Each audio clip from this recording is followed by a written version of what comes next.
নূর Islamic scribe চ্যানেলে আপনাদের সবাইকে স্বাগত। চ্যানেলটি সাবস্ক্রাইব করে আপনারা পাশে থাকবেন। একটু থামুন। আজ এই কথাগুলো শোনার আগে নিজের হৃদয়ের ওপর হাত রাখুন। আজ আমি আপনাকে কোনো গল্প শোনাতে আসিনি, কোনো কল্পনার কথা বলতে আসিনি। আজ আমি আপনাকে সেই বাস্তবতার মুখোমুখি দাঁড় করাতে এসেছি যেটা থেকে আমরা প্রতিদিন পালিয়ে বেড়াই।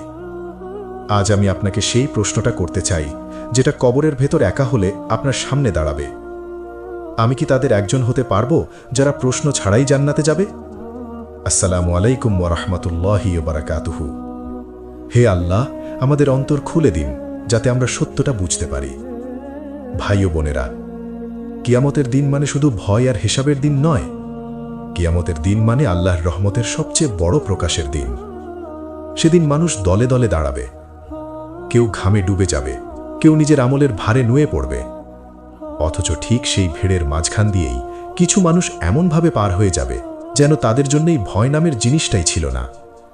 না কোনো প্রশ্ন, না কোনো জেরা, না কোনো লজ্জা, সরাসরি জান্নাত। নবী মুহাম্মদ সাল্লাল্লাহু আলাইহি ওয়াসাল্লাম যখন এই কথা বললেন, সাহাবীদের বুক কেঁপে উঠেছিল, কারণ তারা বুঝেছিল এটা আল্লাহর পক্ষ থেকে সবচেয়ে বড় সম্মান। এই মানুষগুলো কে ছিল? তারা কি পাহাড়ে বসে থাকা সাধু ছিল? তারা কি সারা জীবন শুধু ইবাদত করেই কাটিয়েছে? না ভাই, তারা ছিল সাধারণ মানুষ, কিন্তু তাদের হৃদয় ছিল অসাধারণ। তাদের অন্তরের ভেতরে আল্লাহ ছাড়া আর কেউ ছিল না। আজ আমরা মুখে বলি আল্লাহই যথেষ্ট, কিন্তু বিপদ এলে আগে ফোন করি মানুষকে। রিজিক কমলে আগে দরজায় যাই মানুষের।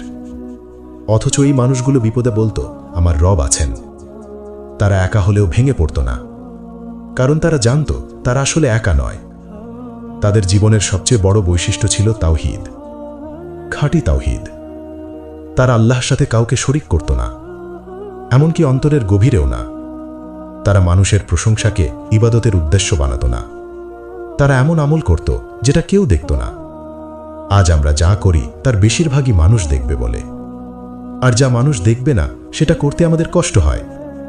অথচ এই মানুষগুলো অন্ধকার রাতে উঠে এমন কান্না করত যেটা ফেরেশতারা ছাড়া কেউ শুনত না। ভাই ও বোনেরা, তারা দুনিয়াকে বিশ্বাস করত না, কিন্তু দুনিয়াতে দায়িত্বহীনও ছিল না। তারা কাজ করত, চেষ্টা করত, কিন্তু ফল আল্লাহর হাতে ছেড়ে দিত। তারা জানত আমার চেষ্টা ইবাদত, কিন্তু ফল নির্ধারণ রবের কাজ। এই বিশ্বাসই তাদের আলাদা করে দিয়েছিল। যখন মানুষ বলতো সব শেষ, তখন তারা বলতো আল্লাহ এখনো আছেন। যখন দরজা বন্ধ হয়ে যেত, তখন তারা সিজদার দরজা খুলে দিত। এই মানুষগুলো গুনাহকে হালকা মনে করত না। আজ আমরা বলি এটা তো ছোট গুনাহ, কিন্তু তারা জানত গুনাহ ছোট হয় না, আল্লাহ বড়।